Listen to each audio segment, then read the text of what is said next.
Well, this week has been filled with major headlines in the U.S. and around the world. Here's more in our Week in Review. God bless the USA. The week kicks off in El Paso, Texas. Thousands of people have waited for hours and hours and hours. This is the first major rally for the president in 2019. Also on Monday, the Pittsburgh synagogue shooting suspect pleads not guilty to new hate crime charges. Tuesday, one of Justin Fairfax's accusers appears publicly for the first time since coming forward with allegations, speaking at a Me Too event at Stanford University. One thing that I noticed with sexual violence is that there are many people who would like to glance away from this. Also that day, after nearly 3 months of testimonies, a New York jury has finally reached a verdict in the U.S. trial of Mexican drug lord Joaquin El Chapo Guzman.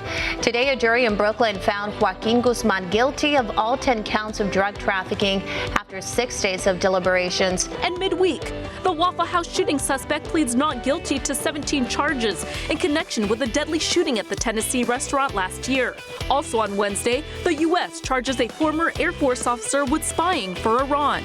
Plus, FEMA Administrator Brock Long resigns, and President Trump meets with Colombia's leader at the White House. Thursday, U.S.-China trade talks begin in Beijing, and the Senate votes to confirm William Barr as the next Attorney General. The yeas are 54, the nays are 45. Nomination is confirmed. Plus, former FBI Deputy Director Andrew McCabe speaks out.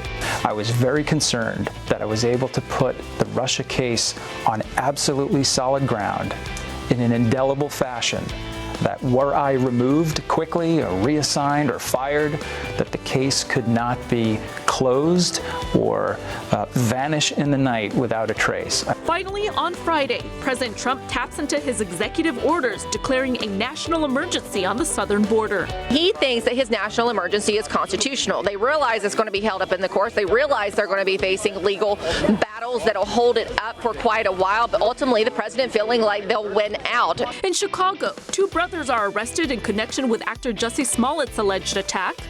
Also in Chicago, we are, of course, continuing to follow this developing situation coming out of Aurora, Illinois, where a suspect has been arrested following a shooting at a warehouse. And finally, President Trump claims Japanese Prime Minister Shinzo Abe was so impressed with his policies on North Korea that he nominated him for a Nobel Peace Prize. Rachel Acenas, One America News.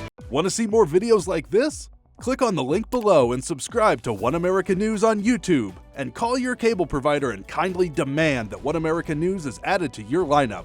Call and subscribe today.